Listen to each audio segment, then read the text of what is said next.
जय श्री राम मित्रों। पिछले सर्ग में हमने राजा दशरथ द्वारा सुरक्षित अयोध्यापुरी का वर्णन सुना था और अब हम छठे सर्ग में राजा दशरथ के शासनकाल में अयोध्या और वहाँ के नागरिकों की उत्तम स्थिति का वर्णन जानेंगे। तो आपका स्वागत है एटर्नल ग्रंथ बाई मेघराज में। तो आइए सुनते हैं बाल कांड का छठा सर्ग। श्रीमद् वाल्मीकि रामायण छठा सर्ग। राजा दशरथ के शासनकाल में अयोध्या और वहाँ के नागरिकों की उत्तम स्थिति का वर्णन। उस अयोध्यापुरी में रहकर राजा दशरथ प्रजा वर्ग का पालन करते थे। वे वेदों के विद्वान तथा सभी उपयोगी वस्तुओं का संग्रह करने वाले थे। दूरदर्शी और महान तेजस्वी थे। नगर और जनपद की प्रजा उनसे बहुत प्रेम रखती थी। वे इक्ष्वाकु कुल के अतिरथी थे। यज्ञ करने वाले धर्मपरायण और जितेंद्रिय थे। महर्षियों के समान दिव्य गुण संपन्न राजऋषि थे। उनकी तीनों लोकों में ख्याति थी। वे बलवान, शत्रुहीन, मित्रों से युक्त एवं इंद्र विजयी थे। धन्य और अन्य वस्तुओं के संचय की दृष्टि से इंद्र और कुबेर के समान जान पड़ते थे। जैसे महातेजस्वी प्रजापति मनु संपूर्ण जगत की रक्षा करते थे, उसी प्रकार महाराज दशरथ भी करते थे। धर्म, अर्थ और काम का संपादन करने वाले, कर्मों का अनुष्ठान करते हुए वे सत्य प्रतिज्ञ नरेश उस श्रेष्ठ अयोध्यापुरी का उसी तरह पालन करते थे जैसे इंद्र अमरावतीपुरी का। उस उत्तम नगर में निवास करने वाले सभी मनुष्य प्रसन्न, धर्मात्मा, बहुश्रुत, निर्लोभ, सत्यवादी तथा अपने अपने धन से संतुष्ट रहने वाले थे। उस श्रेष्ठ पुरी में कोई भी ऐसा कुटुंबी नहीं था जिसके पास उत्कृष्ट वस्तुओं का संग्रह अधिक मात्रा में ना हो, जिसके धर्म, अर्थ और काम में पुरुषार्थ सिद्ध ना हो गए हों तथा जिसके पास गाय, बैल, घोड़े, धन, धान्य आदि का अभाव हो। अयोध्या में कहीं भी कोई कामी, कृपण, क्रूर, मूर्ख और नास्तिक मनुष्य देखने को भी नहीं मिलता था। वहाँ के सभी स्त्री पुरुष धर्मशील, संयमी, सदा प्रसन्न रहने वाले तथा शील और सदाचार की दृष्टि से महर्षियों की भांति निर्मल थे। वहाँ कोई भी कुंडल, मुकुट और पुष्पहार से शून्य नहीं था। किसी के पास भोग सामग्री की कमी नहीं थी। कोई भी ऐसा नहीं था जो नहा धोकर साफ सुथरा ना हो, जिसके अंगों में चंदन का लेप ना हुआ हो तथा जो सुगंध से वंचित हो। अपवित्र अन्न भोजन करने वाला, दान न देने वाला तथा मन को काबू में न रखने वाला मनुष्य तो वहाँ कोई दिखाई ही नहीं देता था। कोई भी ऐसा पुरुष देखने में नहीं आता था जो बाजूबंद, निष्क, स्वर्ण पदक या मोहर तथा हाथ का आभूषण, कड़ा आदि धारण न किए हो।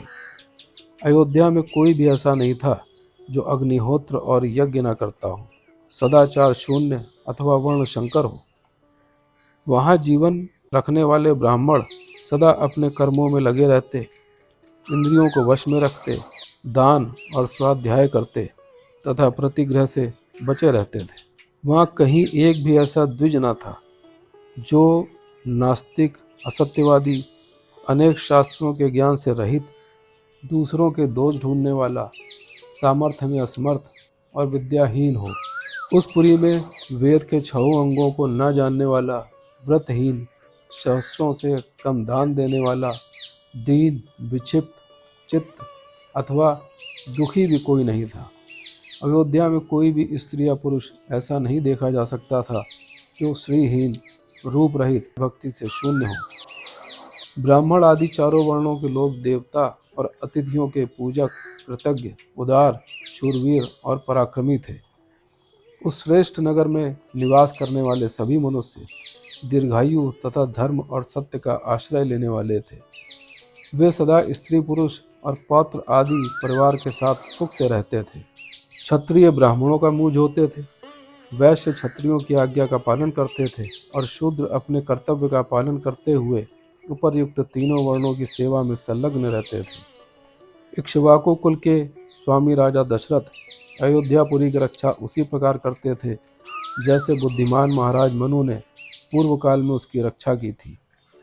शौर्य की अधिकता के कारण अग्नि के समान दुर्धर्ष, कुटिलता से रहित, अपमान को सहन करने में असमर्थ तथा अस्त्र शस्त्रों के ज्ञाता योद्धाओं के समुदाय से वह पुरी उसी तरह भरी पूरी रहती थी जैसे पर्वतों की गुफा सिंहों के समूह से परिपूर्ण होती है।